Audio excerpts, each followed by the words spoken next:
아카데믹하게 해주셔서 아, 저도 아카데믹한 질문 한번 해보려고요. 네네. 네. 제 생각에 초대교회의 공동체성이라는 것은 굉장히 파티큘러리티하기 때문에 오히려 오늘날 교회 모델로서 공과 사 그리고 공공성을 증진하는데 저 모델이 가능할까?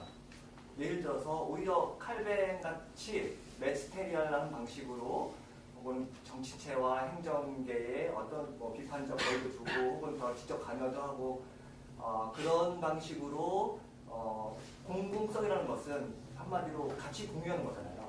그러니까 그런데 거기에서 저 파티큘러리티는 너무 공유하는 것보다는 특이성을 강조하기 때문에 그런 방식으로는 공공성을 증진하는 방식으로는 그 적합한 모델이 되기보다는 오히려 다른 방식으로 해야 되는 게 아닌가 저는 그런 생각이 들고 있어요. 그래서 아까 말한 것처럼 세상과 교회가 철저하게 이렇게 컴파트되지 않고 오히려 서로 같이 그래서 낯선 타자라든가 사회에 가난하고 약한 자들을 우리가 더 적극적으로 개방하고 다가가기 위해서는 공동체성을 공고히 하는 것도 물론 어떤 방식으로 도움이 되긴 하겠지만 오히려 세상 속에 더 스며들고 혹은 세상과 더 경계 없이 허물어져서 만나려면은 그런 방식 그리고 또 뭐 우리 사회에서 잘못된 불의를 바꾸고 뭐 법을 바꾸고 행정적인 폴리시를 바꾸려면 그런 방식은 오히려 칼뱅이 더 잘하지 않나 역설적으로 그런 생각이 듭니다. 근데 칼뱅이 있었던 이 공간은요, 모두가 다 크리스찬이었죠. 그러니까 정치체나 경제 윤리에 있어서 그런 방식의 시스템이 작동할 수가 있었죠. 모두가 기독교인이니까. 하지만 저희가 살아가는 시민사회가 모두가 다 크리스찬인가요? 말씀하신 그거를 칼뱅주의적으로 해석하려면 저희는 서울시를 하나님께 대한민국을 하나님께 드려야 되는 거잖아요. 그렇죠? 제가 볼 때는 칼뱅이 얼마만큼 그 행정력이 있었고 행정적인 어떤 결정권이 있을지 그것까지 잘 모르겠는데 그러니까 제 말은 실제로 우리가 퍼블릭 폴리시에 어떤 적극적으로 개입을 하고 더 선한 구조, 퍼블릭 굿을 우리가 같이 증진하기 위해서는 네.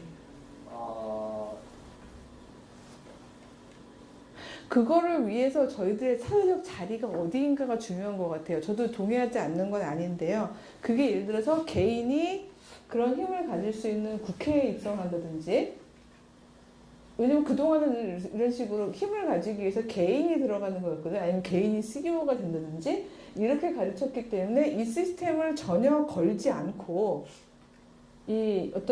지금 이렇게 흘러간 이 시스템에 계속 편승하면서 여기에 힘을 가지기 위한 개인이 되는 승부를 했던 거잖아요.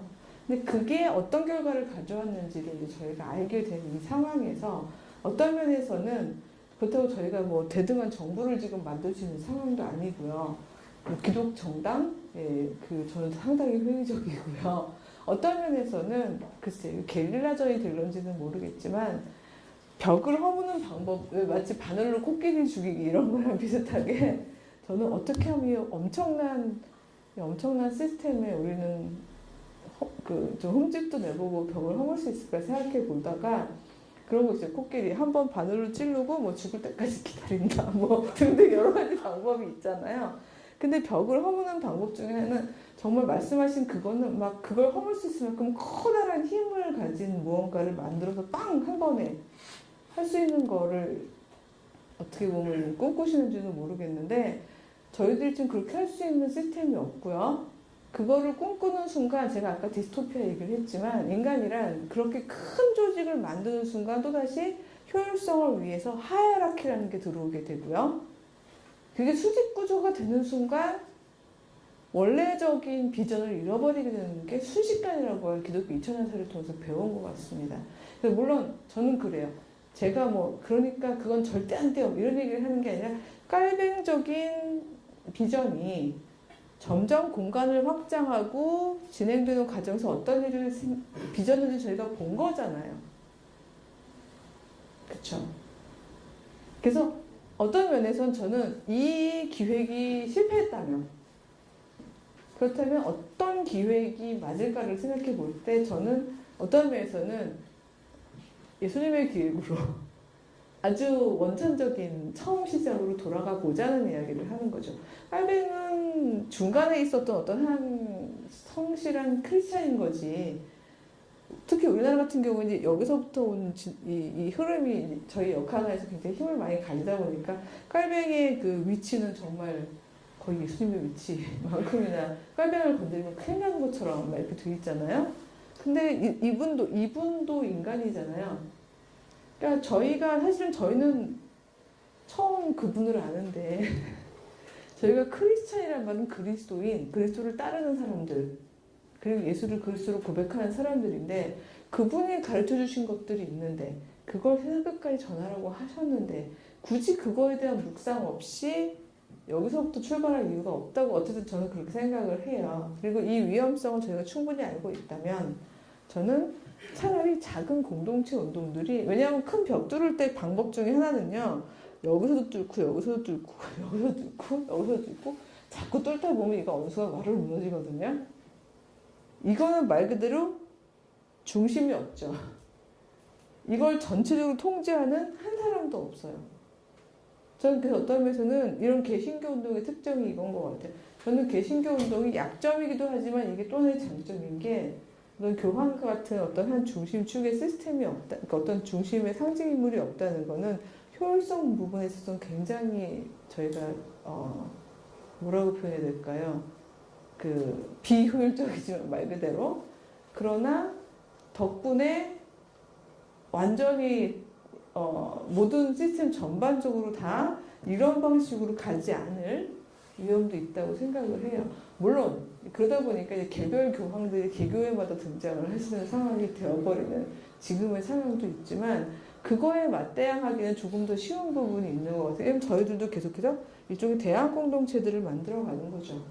그리고 대안 공동체의 자리나 성격은 말 그대로 저희가 소명으로 콜링으로 부름받은 바로 그 자리인 거죠. 저도 디스월드 세상에 스며든다는 표현 하셨는데 맞습니다. 저 동의합니다. 아더월드 계속 탈 예루살렘, 탈 로마, 막 탈 서울 이걸로 물론 이제 탈 서울은 예, 여러분이 쓰시는 뭐 헬 조선 뭐 이런 얘기를 압니다만 그래서 이제 나가자 뭐 이렇게 뭐 그래서 뭐 어떤 의미 추구는 그럴 수도 있다고 봅니다만은 기왕이면 아더월드리한 거보다는 저는 저 디스월드리성은 저는 어떤 면에서는 신앙인이라면 그거는 예수께서 하셨던 의미 추구였기 때문에 있어야 되는데 다만 그거를 주변인으로 하는 거가 사실은 가장 예수를 따르는 게 아닌가라는 생각을 하게 되었다는 거죠. 그래서 센터에 가서 하는 건 예수님도 아까 말씀드렸듯이 충분히 재능이 있으셨다니까요. 하실만 하셨는데 왜 그 길을 안 택하셨을까? 차라리 그냥 최연소 율법학자식 쭉쭉 고공승진하셔가지고 막 대제사장 팍 되신 다음에 그때부터 하셔도 되잖아요. 성전을 허물자 뭐 이렇게 그때 하셔도 될 일을 왜 그렇게 안 하시고 죽는 게 너무나도 자명한 그 길을 가셨을까? 어떤 면에서는 인간이 큰 시스템을 만들고 인간이 수직축의 어떤 삶을 살게 됐을 때 무엇을 만들어낼지 아셨기 때문에 사실은 어떤 면에서는 수평축의 삶을 위해서 한 사람 한 사람들에게 자유를 주시고 권위를 주시기 위함이 아닐까. 그 공동체에서는 계속해서 소유와 권위를 나누는 그런 어떤 수평축의 관계성을 위해서 그렇게 하시는 게 아닐까. 그래서 공동체와 사회는 사회학적으로 구별이 되거든요.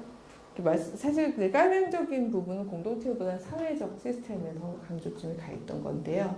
그러니까 그런 시스템의 이제 어떤 한계를 저희가 봤다면 이번에 저희가 한 번쯤 해봐야 되는 어떤 대안적인 시도는 다시 공동체성을 살리는, 아까 특수성이 있다고 표현을 하셨고 이게 어떤 면에서는 어떤 제도적 힘이 없다고 보셨는지도 모르겠지만 그들이 제도적 힘이 없었던 건 말 그대로 그 이후에 이어졌던 어떤 제국의 시스템이 가져왔던 조직적인 탄압에 의해서 더 그랬던 부분들이 있지만 시민사회 안에서라면 저희들이 적어도 정치체 안으로 스며드는 건 아니지만 한 시민사회의 여론을 형성하는 집단으로서 저희들은 그런 집단으로서 충분히 이 정치에 참여할 수 있다고 생각을 합니다.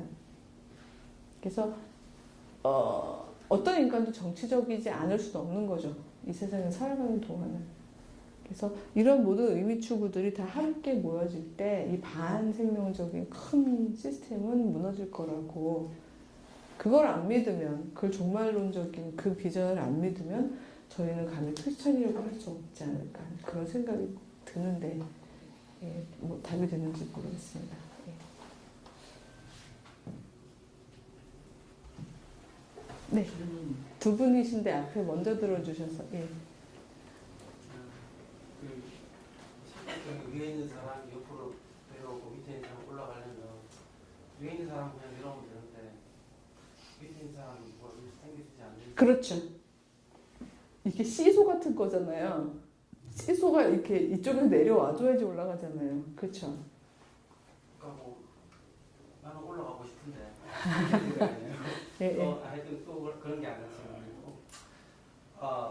아픈 사람이거나 아니 바닥에 있는 사람 정말 올라가고 뭐 다른 사람도 같이 공동체에 같이 되고 싶은데 전혀 그럴 수 없는 사람 오늘 내일 모레 죽을 그렇게 아픈 사람 나이 들린 사람 그 사람들에게 현세적인 어떤 하나님 나라를 추구한다는 것이 어떤 의미가 있냐 그분들한테 내세적인 하나님 나라도 의미가 있지 않나 뭐 현세적인 나라를 어떻게 얘기해야 될까? 그러니까 저는 하나님 나라의 내세적 차원을 저는 부인하지 않습니다. 예, 예를 들어서 이제 어떤 시한부적인 삶을 살고 지금 얘기하신 게 그 사회적으로 빈자를 얘기하시는 건지 아니면 둘 다.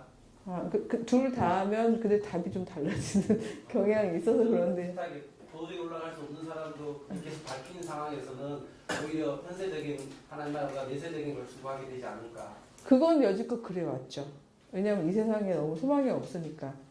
그러니까 차라리 진짜 말 그대로 왜 대한민국이 자살률이 그렇게 높은 심지어 크리스찬들도 죽잖아요.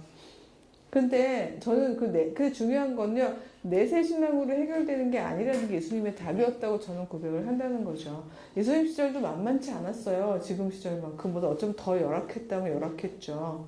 당시에 제국으로서의 로마가 얼마나 잔인했었어요. 삼중의 착취를 당하고 있었잖아요. 로마의 착취당해, 지방 정부의 착취당해, 그다음에 제사장들, 형식주의적인 유대교 제사장들한테 착취당해. 정말 내세신앙만 가지고 그냥 죽으면 땡큐 이렇게 생각했다면 예수님께서는 사실은 하나님 나라에 오는 나라에 대한 이야기는 안 하셨을 것 같아요. 가는 나라 얘기를 많이 하셨지. 근데 궁극적으로 이 세계의 이 질서가 하나님의 뜻대로 살아내는 관계적인 혁명을 가지고 다시 재편되기를 예수께서는 욕망하셨기 때문에 사실은 그 질서를 위해서 계속 그 메시지를 전하시다가 저는 제거되셨다는 표현을 저는 많이 쓰는데 만약 그랬다면 물론 그들은 스스로가 설 수 없어요. 그래서 크리스찬에겐 저희들이 오히려 강한 사람이라면 왜 삭개오를 예수께서 기뻐하셨는데요. 삭개오 세리장이었거든요. 당시 세리들은 특권을 가진 사람들이었고 그들 중에 장이었단 말이죠. 합법적으로 세금과 거둘 수 있는 사람들이었는데 합법적인 것만 거뒀겠어요? 이미 자기 말에 답이 있잖아요. 자기가 부당하게 거둔 세금이 있다면 4배로 쳐서 갚겠습니다는 얘기는 부당하게 걷어왔다는 얘기죠. 근데 유대율법에는 부당하게 거둔 건 2배로 갚게 되어 있는데 이건 자발성인 거예요. 스스로 내려오는 거죠. 스스로 내려오는 그 힘이 너의 집안을 살릴 거라고. 그 말 제가 4배로 갚을게요. 그리고 제 재산의 반을 가난한 사람들을 위해서 쓰겠어요. 이렇게 얘기했을 때 예수께서 하셨던 말씀 소테리아 구원이 오늘 이 집에 이르렀다. 삭개오야 네가 구원받았다. 이렇게 얘기 안 하셨거든요. 삭개오야 너 이제 죽으면 천당 갈 거야. 이렇게 얘기 안 하셨어요. 소테리아 구원이 오늘 이 집 오이코스 이 집에 이르렀다. 왜요? 삭개오가 그렇게 결정하는 순간 소위 말해서 혼자선 들어올려지지 못하는 사람들이 들어올려질 거거든요. 그 집안에서 살면서 그동안 꿀려 지냈던 삭개오의 그 당시에 로마의 오이코스 집은요. 지금 같은 핵가족이 아니거든요. 일종의 자립경제단이거든요. 큰 공동체거든요. 그 안에서는요. 굉장히 많은 사람들이 어떤 수직구조 속에서 살아가고 있었을 거고 삭개오가 그 결심을 하기 전까지는 그는 보나마나 밟고 살았을 거거든요. 근데 안 하겠다고 선포한 거잖아요. 더 이상은 그런 짓 안 하겠다. 하나님 나라 질서대로 살겠다. 나 50% 가난한 사람들한테 나누겠다. 근데 그 삶의 전환을 선포하는 순간 예수께서는 소테리아, 구원이 이 집에 이르렀다. 구원의 현재성, 공동체성, 그리고 그저 육체성이란 말이 어떻게 들리실지 모르겠지만 내 육체가 사는 거거든요. 영혼만 사는 게 아니라 적어도 사키온의 집에 뛰어들어오는 사람들은 육체가 사는 거예요. 저는 교회가 어떤 방식으로 존재하든지 간에 지금 이 땅에서 여러분 청년들은요 진짜 과로하냐 아사냐 그것이 문제로다예요. 다른 선택이 없어요. 전 정말 가여워서 저 정말 열심히 살았지만 요즘 20대를 보고 있으면요 내가 저만큼까지 요구받아도 살 수 있었을까? 버텨낼 수 있었을까가 되게 궁금해요. 제가 40 됐을 때 비로소 제 삶이 이렇게 멈춰지는 순간이 있었는데 그때 돌아보고 약간의 삶의 방향을 돌이켰는데 그때 제가 깨달았던 한 가지가 뭐였냐면 제가 손을 항상 이렇게 쥐고 살고 있더라고요. 꽉! 몰랐어요. 왜냐면 기를 쓰고 산 거예요. 계속 손을 안 펴고 살았어요. 근데 그걸 나중에 보니까 내가 왜 이렇게 손을 쥐고 있지? 라고 생각하면서 그때 이걸 놨던 경험들이 있었는데 아이들을 보면 그래요. 전 대학에 있다 보니까 이제 많이 보게 되는데요. 요즘에 애들 얼마나 개별 경쟁인가 하면요. 이제 애들끼리 앉아서 같이 밥 못 먹어요. 일단 경제력도 없고요. 시간도 없어요.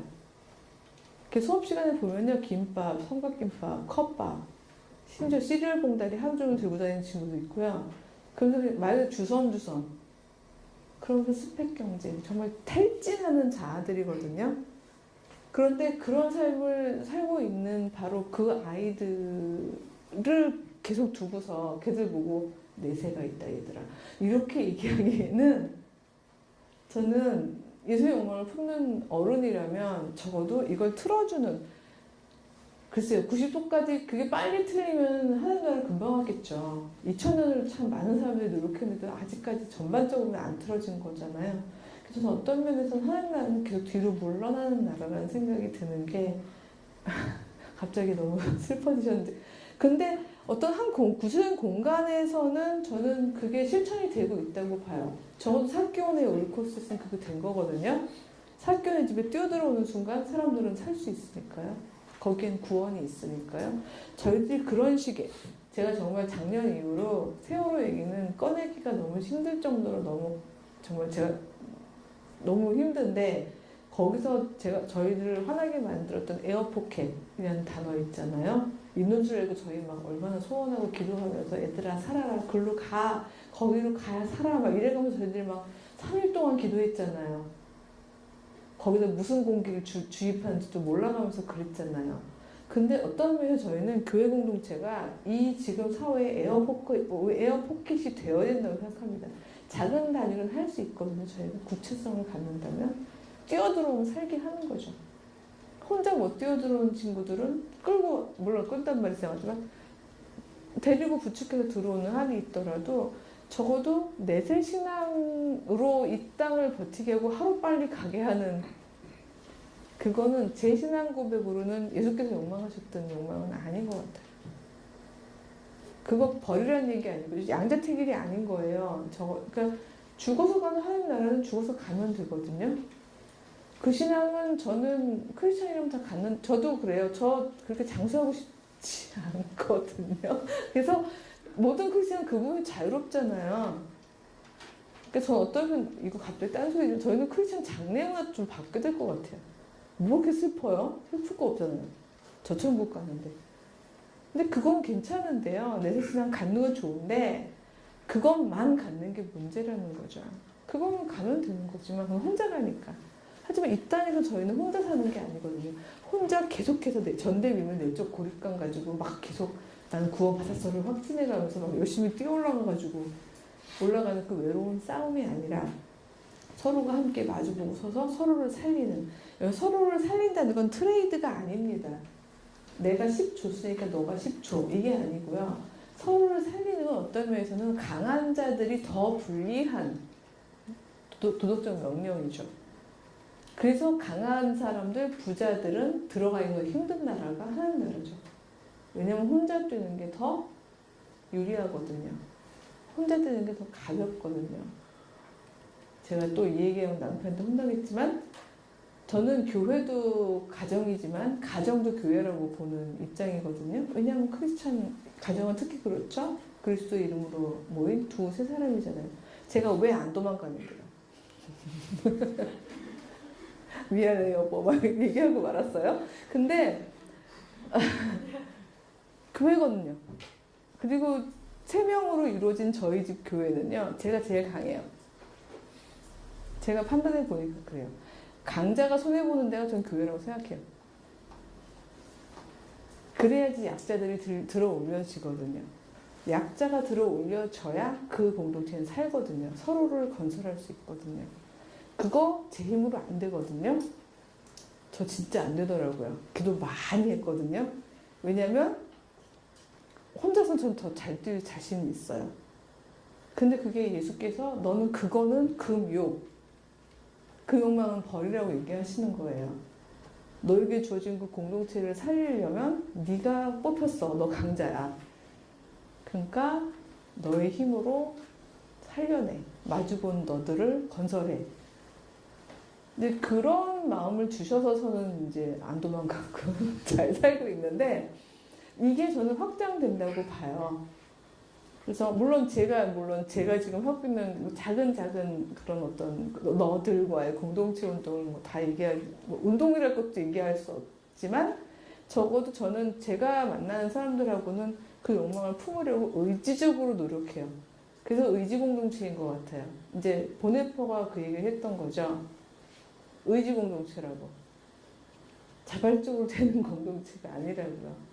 살려내려는 의지를 가져야 하는 공동체인 거죠.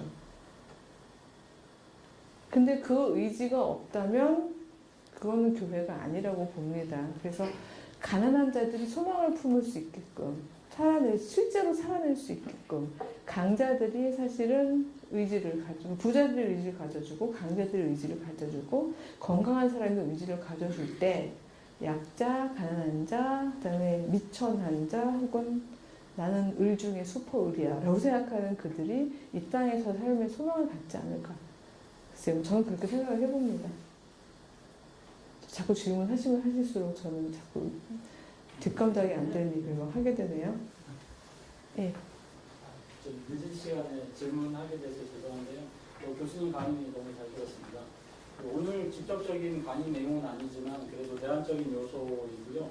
제가 교수님의 그 김교신을 다시 생각한다라는 글을 아주 이렇게 정말 의미 있게 읽고 있기 때문에 그 한국 개신교에서 그렇게도 금기시했던 김교신을 이렇게 대놓고 말씀하시는 그 교수님이 모시고요. 그런 의미에서 김교신을 어떻게 해서 다시 생각하는지 물론 내용에는 되어 있지만 기본적으로 핵심적으로 어떤 대안적인 거라든지 한국교회에 어떤 영향들을 끼치기 위한 것인지 말씀해 주셨습니다. 예, 감사합니다. 사실 제가 그거를 약속하기는 일주일에 한 편씩 쓰기로 했었는데요. 어느 순간 지금 한 3, 4주 거의 한 달을 좀 쉬고 있어요. 제가 여러 가지 이유에서. 근데 원래 그게 시작은 아니고요. 제가 논문을 김교신 함석헌 요양무에 대해서 썼습니다. 한 카테고리를 묶어서 무교회 운동, 한국의 무교회 운동을 이제 하면서 그 세 분을 엮었는데요. 그 중에 1세대 운동을 했던 분을 이제 김교신 선생님을 읽었고, 제가 처음에도 말씀드렸듯이 저는 교회라는 그 일종의 저에게는 하나의 핵심 열쇠였거든요. 그거를 놓고서 여러 서양과 동양과 여러 이제 그 책들을 읽어 나가다가 그게 아마 1996년쯤이었던 것 같아요. 하버드 옌칭 도서관 텁텁한 지하 한국 섹션, 그러니까 한국관, 그러니까 한국 거기서 성서조선이라는 책이 이렇게 한귀퉁이에 이렇게 쌓여 있는 걸 봤어요. 근데 그 조합이 저는 되게 그때 처음 들었어요. 그래서 성서는 성서고 조선이면 조선이지. 성서 조선은 뭐야? 이런 생각을 이제 하게 된 거죠. 물론 이제 더 그 전에 의식을 가지고 있었고 훨씬 사회 참여를 했던 사람이라면 아마 한 번쯤은 들어봤을 이름인데 아까 말씀드렸듯이 저는 혼자서 이제 방콕하는 걸 좋아하는 사람이다 보니까 모르고 있었고요. 또 함석헌 선생님에 대해서도 그렇게 많이 알고 있지 않았었고, 그래서 알고 본 건 아니고 이제 그 조합이 신기해서 보면서 들쩍들쩍 하면서 읽기 시작했는데 거의 창간사에서 반했던 것 같아요. 첫 장의 그 창간사에서 어머 이런 꿈을 꿨던 분이 있었네? 라는 생각을 했었던 것 같아요. 오죽하면 와자를 뺏겼어요. 성서와 조선 사이에 나는 순위를 두기 싫어서 나의 그러니까 여기서 조선은 이제 본인이 살고 있는 이 땅, 시간과 공간, 지금 여기를 얘기하는 거잖아요. 저 내세가 아니라. 왜냐하면 정말 식민치하 한중간에 그야말로 내세 신앙이 가장 적절할 수 있을 만한 시간 그 공간에서 조선이라는 아주 이제 사회학적으로 말하자면 구체적인 시간과 공간을 붙잡고 그리고 성서적인 비전을 가지고 건물로서의 교회, 제도로서의 교회는 거부하지만 에클레시아 그리스도의 이름으로 모인 사람들의 이름으로서의 에클레시아는 살아내려고 노력했던 그 모든 그의 욕망이 사실은 창간사에 담겨 있었더라고요. 근데 저는 사실 그걸 읽고 막 되게 가슴이 뛰었었거든요. 그래서 이 사람에 대해서 써봐야겠다는 생각을 가졌고 그때부터 이제 시간이 날 때마다 맨날 그 안에 제가 원래 기어 들어가는 걸 좋아하기 때문에 거기 들어가서 지하거든요. 내려가서 사다리 타고 내려가서 읽는 데인데 계속 읽었어요. 읽다 보니까 이제 함석헌 선생님 이름도 나오고 또 이제 가서 이제 함석헌 전집 읽고 또 함석헌 선생님 읽다 보니까 유영모가 나와서 유영모 읽고 이런 식으로 가면서 이제 공부하기 시작했었는데요. 물론 이상화할 수 없는 부분들이 있습니다. 그분들의 여러 가지 시도들 중에는 왜냐면 너무 엘리트들 중심의 운동이었다던가 뭐 등등등 한마디로 먹고 살 만한 한 사람들의 운동이었다던가 이런 식의 어떤 부분들이 있을 수 있지만 적어도 그 당시에 내세 신앙이 굉장히 강했고 그 다음에 어떤 선교사들을 마치 정신적인 아버지로 섬기면서 스스로 하는 신앙이 되게 약했던 그리고 어떤 면에서는 이런 건물이라던가 시스템 면으로 접근하는 교회론이 압도적이었던 그 시절에 이 세 가지가 아닌 굉장히 본질적인 공동체로서의 그러나 여전히 공공성을 확보하고 있는 하나님 나라의 비전을 가지고서 스스로 하는 신앙을 강조했던 부분들이 저한테 굉장히 매력적으로 다가왔던 것 같아요. 무엇보다 평신도 운동이었거든요. 한마디로 이 하이라키를 틀겠다는 물론 이상은 좋아하는데 거기도 사실은 제가 보니까 스승과 제자는 있더라고요. 유교적인 모임이다 보니까 그때 이제 어떤 면에서 그의 비전을 지금 21세기에 오히려 더 잘 실천할 수 있을 것 같다는 생각이 들더라고요. 왜냐하면 요즘에는 정말 제가 어쩌다 보니까 마이크를 잡고 여기 서 있습니다만은 요즘 평신도들의 교양 수준은 정말 대단하거든요. 서로가 사실 좀 배워야 되는 부분이고요. 뭐 제가 더 많이 알고 있지도 않아요. 다만 이제 어떤 이제 화두를 던지기 위해서 사실은 그냥 약간 불을 당기는 역할만 제가 하고 있다는 생각이 드는데 이미 소위 평신도들이 서로가 마주보고 서서 대등하게 만들어가는 저 사이 공동체성은 저는 21세기 지금이 오히려 더 역량이 되어 있다고 보고 그런 의미에서 다시 김교신을 불러내는 작업은 어떤 면에서는 김교신이 그랬거든요. 김교신이 그런 거는 뭐 맞지만 그 참 재밌는 게 적이 먼저 알아봐요. 저희 크리스찬이라는 이름도 그렇잖아요. 저것들 그리스도를 따르는 사람들이네. 프로테스탄트도 마찬가지죠. 저항하는 것들 뭐 이런 식으로 청교도도 지들이 퓨어하드네 퓨리탄 이런 식으로 얘기하듯이 이 김교신 및 성서조선 공동체가 1942년에 잡혀 들어갔을 때 일본 순사들이 이제 다 이제 뭐라고 표현해야 될까요? 이제 걸고 넘어지기 위해서 열심히 읽었잖아요, 성서조선을. 그래서 핵심 내용을 다 꿰뚫은 거예요. 그래서 그렇게 얘기해요. 니들이 독립운동하는 것 때문에 더 나빠. 라고 얘기하면서 독립운동은 지금 당대로 끝나겠지만 니들은 정신을 바꾸려는 애들이기 때문에 바로 막 이 정신으로 이 조선이 100년 뒤, 500년 뒤에 다시 살아날 수 있는 힘을 너희는 부여하고 있어. 라고 얘기했다고 하더라고요. 정확하죠. 사실 김교신도 그렇게 썼잖아요. 내가 어쩌면 한 세대 뒤에 진정한 친구를 만날지도 모르겠고 100년 뒤에 만날지도 모르겠다. 어떤 면 저희 요즘에 복고가 유행이죠. 응답하라. 예, 1988이 아니라 응답하라 1927. 뭐, 예. 그 시작했던 바로 그 시점에 응답할 수 있는 시점이 어떻게 보면 지금이라는 생각이 되게 많이 들어요. 그래서 불러냈고요. 그 평신도들의 어떤 그 공공성을 확보하고 있는 운동성을 저희들이 살아낸다면, 왜냐하면 김교신 선생님이 자기는 서당식으로 하지만 이게 익숙하기 때문에 충분히 다른 식으로 하는 것들에 대해서 가능성을 열어두셨거든요. 그래서 본인의 콜링대로 하는 거다. 그리고 저는 그 무교회 운동의 가장 매력적인 게 그침이라고 생각해요. 그침. 그 무교회 공동체는요, 세습이 없어요. 그냥 본인의 콜링대로 공동체를 운영하다가 본인이 죽거나 아니면 더 이상 그 공동체를 운영할 수 있을 만큼의 건강이 허락지 않으면 그냥 그쳐버려요. 뭐 100주년, 200주년 이런 게 없는 거죠. 저는 어떤 면에서는 되게 조심스러운 얘기입니다만은 이제 기념 사업하는 거에 대한 약간의 회의가 있거든요. 왜냐면 그분들이 하지 말라고 한 건데, 예, 하고 있는 게 아닌가 이런 생각이 드는데, 왜냐면 너 자리에서 스스로 너의 공동체를, 너의 에클레시아를 살아내라. 이게 저는 무교의 정신이라고 생각하거든요.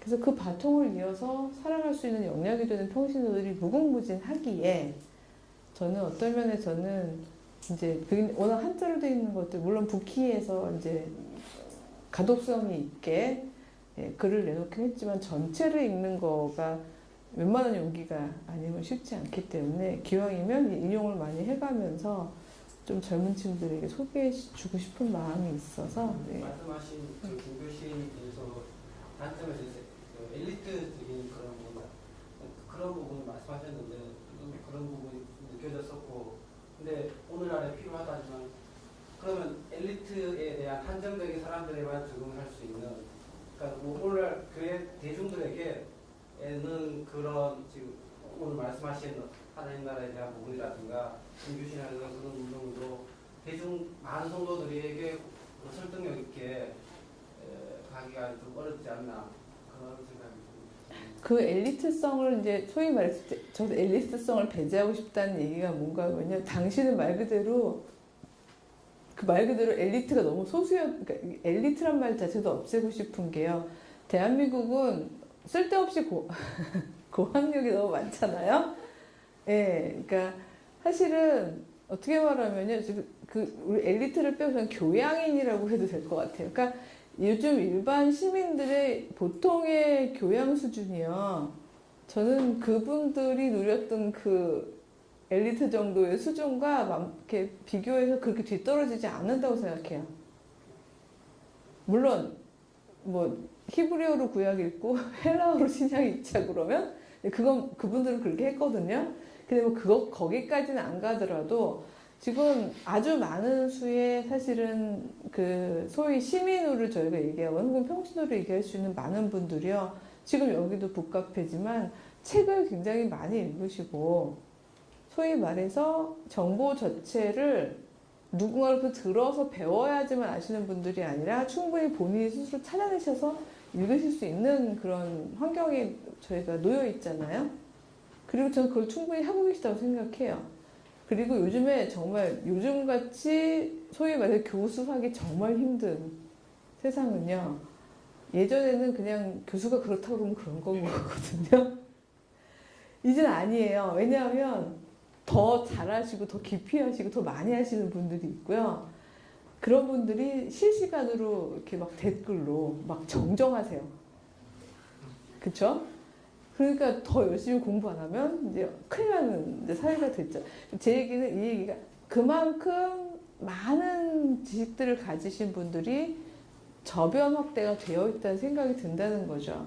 어떤 면에서는요, 그러니까 이런 말들을, 그러니까 무교회적인 비전을 전 대실대로 쉽게 풀려고 지금 노력 중이거든요.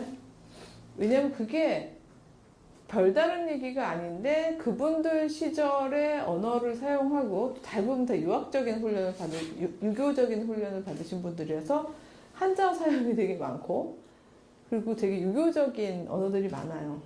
근데 사실 그렇다고 해서 그게 특별히 더 어려운 말들은 아니거든요. 일종의 문화 번역인데요. 문화 번역은 저는 외국어로도 번역이 가능하지만 시간적 번역도 가능하다고 생각해요. 그러니까 20세기 초반의 언어를 21세기 언어로 문화 번역을 하는 거죠.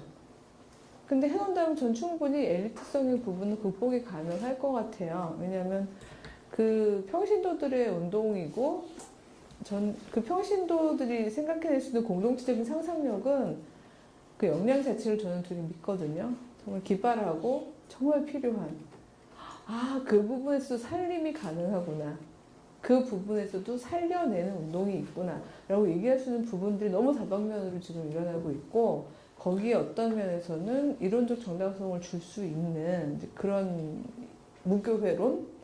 그러니까 그 없을 무자가요. 교회를 없애고 다시 개개인으로 분정화되자는 게 아니라 큰 건물로서의 그리고 큰 시스템으로서의 그런 제도로서의 교회는 없을 무로 돌리고 어떤 진정한 예수님이 욕망하셨던 그런 공동체적 비전을 가진 에클레시아, 즉 그리스도의 이름으로 모인 두세 사람 이상의 살아있는 하나의 그 생명으로서의 공동체를 살리자 하는 그런 비전이 핵심 비전이었다면 그게 뭐가 그렇게 어렵겠어요. 그때는 엘리트가 해서 소수자로 남았다면 지금은 저희들이 어떤 대중성을 가지고 충분히 할 수 있다고 글쎄요 저는 그렇게 믿어서 소개를 해보게 되었습니다. 예. 시간이 많이 갔습니다. 드릴까요? 예. 네, 감사합니다. 오늘 사실 우리 백소영 교수님이 그 하루 종일 CBS에서 촬영하시고 쉬셔야 되는데 저녁에 또 와서 뭐 장시간에 걸쳐서 아주 좋은 강의를 해주셔서 정말 감사합니다. 우리 이기영 기자님이 질문을 하셨는데 원래 제가 백 교수님한테 김교신 선생님에 대해서 특강을 해주십시오 이렇게 부탁을 하려고 했어요. 그런데 제가 이제 순간적으로 고민을 했죠. 김교신을 할까 아니면은 세상을 욕망하는 경건한 그리스도인에 대해서 할까 이렇게 고민을 하다가 이 강의를 먼저 하고 내년 봄쯤에 김교신을 해야 되겠다 이렇게 생각을 했어요. 왜냐하면은 김교신에 대해서 지금 글을 쓰고 계시는데 제가 젊은교 플러스에서 책을 내시면 어떻겠냐 말씀을 드렸더니 벌써 다른 출판사로 약속이 됐다 하셔갖고 제가 이제 그 기억을 하고 있었기 때문에 그 책이 나오면은 김교신 선생에 대한 책이 나오고 나오면은 그때 책을 가지고 김교신에 대해서 한번 여러분들을 다시 만날 수 있는 기회를 만들고 이번에는 우리 앞에 이제 강남준 교수님 뭐 강의도 있었고 해갖고 거의 이제 내용이 큰 맥락에서 지금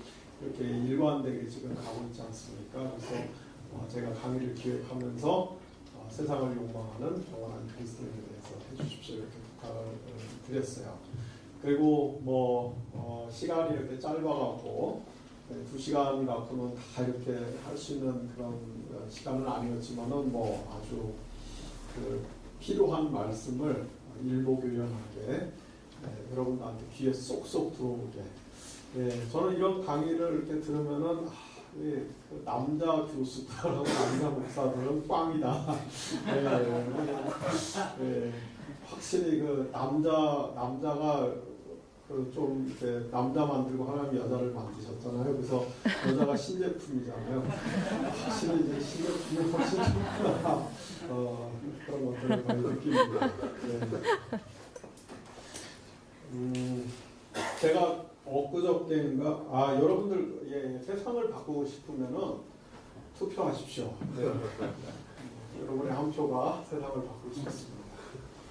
제가 엊그저께 저희 출판사 직원들 2016년도에 고용을 쭉 유지하고 대신 3%에서 10% 정도 임금을 올리겠다 이렇게 글을 하나 썼는데 이름을 제가 밝힐 수 없습니다만은 우리 지금 개신교회 출판사 중에서 저희보다 매출은 딱 2배예요. 매출은 딱 2배고 인원은 저희보다 3분의 1 정도밖에 안 되는 모 출판사가 있습니다. 그러니까 쉽게 말해서 저희는 매출도 안 되면서 너무 쪽수가 많은 거예요. 근데 저희보다 그 매출은 2배고 인원은 한 3분의 1 정도 되는 출판사가 그 요새 구조조정을 하고 있습니다. 지금 개신교 출판사들이 구조조정이 지금 다 활발하게 진행이 되고 있어요. 그만큼 경제가 어렵고 출판계는 더더군다나 어렵고 그런 상황에서 저희는 쓸데없이 지금 많은 잉여 인간들을 많이 데리고 있는데 고용을 유지하고 3%에서 5% 올리겠다. 근데 사실 그날 그 제가 이렇게 임금 협상하면서 최종적으로 5%에서 11%까지 올려줬어요. 한마디로 미친 거죠. 근데 저는 개인적으로는 사실은 이제 제가 우리 직원들뿐만 아니라 그 직원들의 가족들까지 하면은 저희 직원이 23명이거든요. 가족들까지 하면은 뭐 한 60명 정도를 제가 사실 매달 책임을 지고 있는 것입니다. 그 사람들에 대한 저의 어떤 신실함. 웃을 일이 아니에요. 건설하려는 마음. 얼마나 시간이 걸리는지 모릅니다. 그렇지만 제가 이제 사실은 그 제 주변에 있는 사람들한테는 이야기를 했는데 우리가 고용을 유지하고 이렇게 하는 거, 이 고용을 안정화시키기 위해서 정말 엄청난 노력을 지금 하고 있는데 이거는 사실은 박근혜 정부에 대한 강력한 저항이다. 지금 뭐 해고가 아주 일상화되고 있는 이 나라에서 그 해고시키지 않고 고용을 유지하고 하기 위해서 이 몸부림을 치는 제가 사실 요 몇 해 동안에 하루에 보통 한 15시간, 16시간씩 일을 했어요. 사정도 모르는 어떤 사람들은 저보고 일중독자다, 워커홀릭이다. 아니 세상에 어떤 사람이 일하기를 좋아하겠습니까? 그렇게 일을 하지 않으면 안 되면 근데 이제 아주 이 뼈를 깎는 그 어떤 고통을 대가를 지불하면서 이 고용을 유지를 하고 있는 것이죠. 일종의 그게 이제 저항이죠, 저항. 큰 저항을 할 수도 있고, 작은 저항을 할 수도 있고, 여러분들이 여러분의 삶의 현장에서 오늘 교수님이 이렇게 로마 시대부터 사실은 이제 이 청교도들과 미국으로 건너가서 이게 거기서 어떻게 아주 체계적으로 잘 정비가 돼서 이게 한국으로 넘어왔는가 시간이 되면 언제 한 번 더 그런 부분들 여러분들 책을 통해서 공부하시고 또 요새는 그런 부분에 대해서 이 반성적으로 쓰는 책들이 많이 나오고 있으니까 개별적으로 공부하시고 이걸 단순히 이렇게 정보를 머릿속에 담아만 두지 마시고 삶 속에서 크든 작든 많든 적든 자신의 신실함을 통해서 살아내셨으면 좋겠습니다. 뭐 제가 시간이 많이 갔지만 이 말씀 드리는 거는 아까 이제 우리 교수님 청년들 얘기를 좀 하셨는데 사실 저도 되게 그에 관심이 많아요. 이 건물 2층이 지금 비어 있거든요, 사실. 제가 3층을 잡았어야 되는데 고민하는 사이에 3층을 놓쳤어요. 2층이 비어 있는데 저는 계속 그 2층을 보면서 생각을 해요. 저거를 얻어야 되겠다. 돈도 없으면서 저걸 얻어야 되겠다. 저걸 얻어야 돼. 저걸 얻어야 돼. 내일. 뭐 하려고 그러냐면 저기다 식당을 하나 만들고 요새 뭐 신촌에 아주 북카페 맛있는 게 있는데 착 해갖고 우리 청년들이 여기 와서 밥 공짜로 먹고 커피 공짜로 마시고 하루 종일 공부하고 이런 강의 공짜로 듣고 가는 그러니까 여기 오는데 필요한 하루 한 2,500원 정도 오고 가는 필요한 전철값만 있으면은 나머지는 우리가 좀 해주고 싶다 뭐 그런 생각을 많이 합니다. 사실 제가 이렇게 보니까 청년들 하루 10,000원 쓰는 것도 참 힘들어요. 이게 저항을 하는 거죠, 저항을. 이 시대의 어떤 그 일방적인 이 메인스트림에 대해서 이렇게 개기는 거죠.